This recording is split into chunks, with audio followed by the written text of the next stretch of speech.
If you stay with me, I'll walk you through 5 levels of power, from the faceless to the invisible. What level are you? There are 5 levels. Most people live and die on the first. They think survival is strength. It isn't. I learned these stages the hard way, watching people pawn their names for comfort, watching kings fall and whispers bend history. Machiavelli warned, power wears a mask. Nietzsche taught that the will to power devours the self if misused. Vito Corleone taught silence. Tommy Shelby taught restraint. Tony Montana taught the price of excess. Together they form a manual, a brutal roadmap to real influence.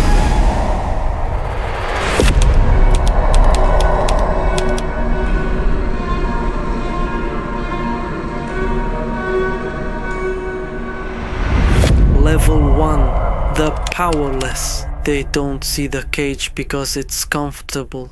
They believe their choices belong to them. They don't. They live paycheck to paycheck, routine to routine, distraction to distraction. Think of Henry Hill in Goodfellas before the life. The small-time kid running errands, seduced by glamour because his real life had none. As far back as I can remember, I always wanted to be a gangster. That line is the powerless man dreaming of power. Powerless equals routine, safe, predictable, and forgotten. Coming up, level 2, the enforcer. He thinks he's the boss, but whose power is borrowed? The enforcer tastes power. He's feared, respected. He makes people move, but he doesn't write the rules. Tommy DeVito in Goodfellas, volatile, dangerous, everyone feared him. He could walk into a room and silence it, but notice, he was still a soldier. The bosses laughed with him until he became a liability. The moment he stepped out of line, he was gone. Feared, but disposable. Tony Soprano also wore this mask. Yes, he was the boss of his crew, but the higher commission, the rules of the game, the FBI, they dictated his leash. For all his therapy and violence, he was trapped in a role that wasn't fully his. Enforcers look powerful, but the strings are visible. Here is the lesson and takeaway. Power without authorship is servitude. What you can do: test your authority, remove the title. Can you still command respect? If you can't, you're still borrowing it. Build one rule in your world that only you enforce. Level 3, the schemer. He moves from force to influence. He doesn't just threaten, he persuades, manipulates, and anticipates. Michael Corleone in The Godfather is the archetype. At first the civilian, but his mind was sharper than all of them. He planned Sollozzo and McCluskey's assassination, calmly took over the family, and never shouted like Sonny. He schemed his way into ultimate control. But then you've got Tony Montana in Scarface. His rise was through audacity and scheming, seeing opportunity others missed. But unlike Michael, Tony couldn't control his impulses. He mistook paranoia and bravado for strategy. His downfall proves that the schemer who lacks discipline will destroy himself. Influence is power, but influence without control is suicide. Here is the takeaway and the lesson. Psych lesson: influence scales, but exposure kills. Here is the actionable step: practice the 24-hour rule. Don't move the second you see leverage. Wait, let your play feel inevitable. Remember, patience turns schemes into structures. The 4th level is the ruler. The ruler ruler doesn't hide. He owns the room. He makes the law. Vito Corleone embodied this. He wasn't just feared. He was respected, even loved. People brought him problems on his daughter's wedding day because he had authority that stretched beyond violence. That's level 4. Legitimate power. The same with Tommy Shelby. He didn't just lead a gang, he entered parliament and became untouchable because his authority merged with institutions. He was both feared on the streets and respected in government. But rulers are targets. John Gotti, the real Teflon Don, lived in this role. Charisma, visibility, attention, and it made him a permanent target for the FBI. Ruling in daylight requires emotional detachment and discipline. The ruler commands openly, but his crown is heavy. Psychology lesson and takeaway. Psych lesson. Visibility demands detachment. Here is the actionable step. Practice accountability. Announce one decision. Take the blame. And watch respect harden. Command respect not by noise, but by owning consequences. But here is the twist. The highest power is not on the stage. It's behind it. The 5th level is the puppet master. The puppet master doesn't crave the throne. He craves permanence. Frank Lucas in American Gangster lived here. While the Italians fought for titles, he built a silent empire. His blue magic heroin moved everywhere, and he stayed invisible until his success forced the spotlight. He controlled supply chains like a businessman. This is a level 5 architect. Contrast that with Tony Montana again. He wanted to be seen, to be feared. That visibility killed him. Frank thrived because he hid. The puppet master engineers systems so others choose what he has already decided. He owns no title, but everyone dances to his tune. He doesn't want applause. He wants permanence. The face fades. The system stays. Here's the twist most people won't accept. To be eternal, you must kill your ego. You must vanish. Trade recognition for permanence. Most want the crown because they want to be seen.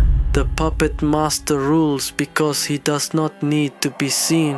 That is the final stage. Invisible, yet permanent. The powerless chase comfort, feeding the enforcer's sense of control. The powerless man is the worker at the bottom of the chain. He gives up freedom for routine, and in doing so, he gives strength to the enforcer. Think of the average citizens in The Sopranos. Shop owners paying Tony protection money. Their fear feeds his illusion of control. Without the powerless, the enforcer has no audience. The enforcer mistakes fear for loyalty until the schemer outsmarts him. Fear creates silence, but silence is not a sign of loyalty. Tommy DeVito in Goodfellas thought fear made him untouchable. People laughed at his jokes not because they loved him, but because they feared what would happen if they didn't. When his paranoia and violence crossed the line, the bosses cut him off. Real loyalty is built by the schemer, the one who gives favors, earns trust, and makes people believe in him. The schemer thrives in shadows, but must face daylight to become the ruler. Michael Corleone thrived in the dark. His calm demeanor, his ability to listen and wait made him lethal in secrecy. But when he became Don, he stepped into the light. Now every move was public. Every ally and enemy saw him as the head of the family.